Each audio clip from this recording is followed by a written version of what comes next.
and salutations, it's me, Zuul, welcome back to Zen Toys, and today we're continuing our Ghostbusters figures reviews, and I'm going over Dana Barrett. There is no Dana, there is only Zuul. Right.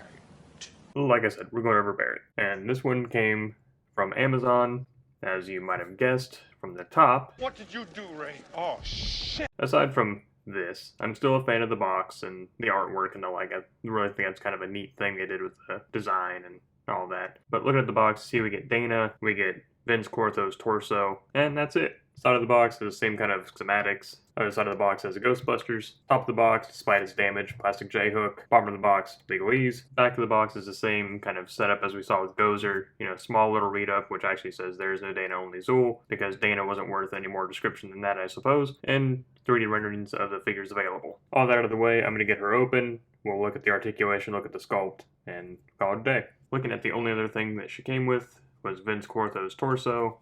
And he has a ball up here at the neck, rubber tail. Added on the head, there is pretty good amount of movement on that ball, so I won't fault them for that. Pretty impressed with that. We'll go over Vince Cortho on his own whenever he's fully assembled, though. Which leaves us with Dana herself, and I think it's a very good likeness of Sigourney Weaver, at least on mine. I think the eyes turned out really well. The mouth turned out great. The hair looks kind of like a toupee because they didn't really blend it so much and there's not a whole lot of painted detail to it. Some of the problems I have with her sculpt overall is like the wrist area because it looks like they didn't taper her forearms at all, so it kind of looks like a tube almost. I mean, that's kind of what it is. It does have a peg and a hole, so a tube of sorts, but you know what I mean. Also, her feet look incredibly tiny to the rest of her frame and the joint isn't very sightly, so it's got a very obvious kind of disc. And I understand for articulation purposes, you know, there's not a whole lot you can do without sacrificing articulation, but the feet just look so small. Because if I'm not mistaken, Sigourney Weaver is a woman of pretty substantial height. She's like 6'1" or something. I have to look it up, but I know she's very tall, so I would imagine her feet to be a little bit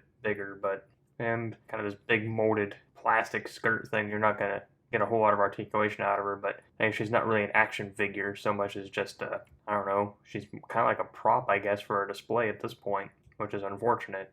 I do like the sculpt of the dress. I think the lines are done very well. I could have done without the kind of metallic red. I don't know, I think I would have preferred it to be more of a matte instead of a kind of gloss metallic everywhere, but something about it doesn't sit well. It could be the lack of paint here on the sash or just any kind of involvement for any kind of shading. Anyway, enough complaining. Let's go over articulation. Because of her hair, she can't look back at all. She can bury her chin, side to side, small amount of tilt. Shoulder spins 360. Right shoulder comes up at a 90. Left shoulder comes up past 90 just because of the lack of shirt here on this shoulder. Right elbow comes up to a 90. Left elbow is just under. Both wrists swivel and pivot.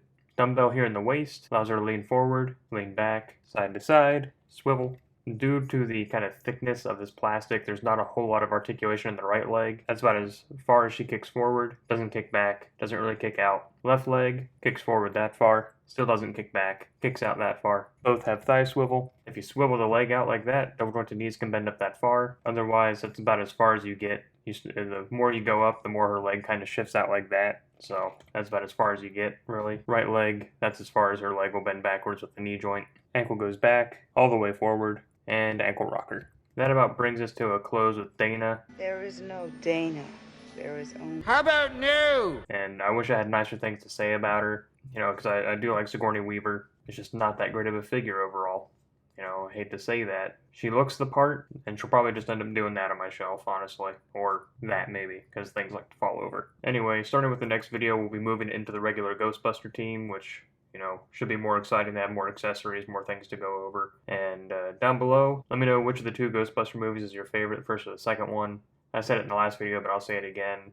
When I was a kid, I was convinced that there was a third Ghostbusters video. I thought that the first Ghostbusters was Ghostbusters 2, and the second one was the third one, and that I'd never seen the first one. As dumb as that sounds, that's what I thought when I was, really young. That's all I got for today. So thanks for stopping by. Until next time, I'm Salty, signing off.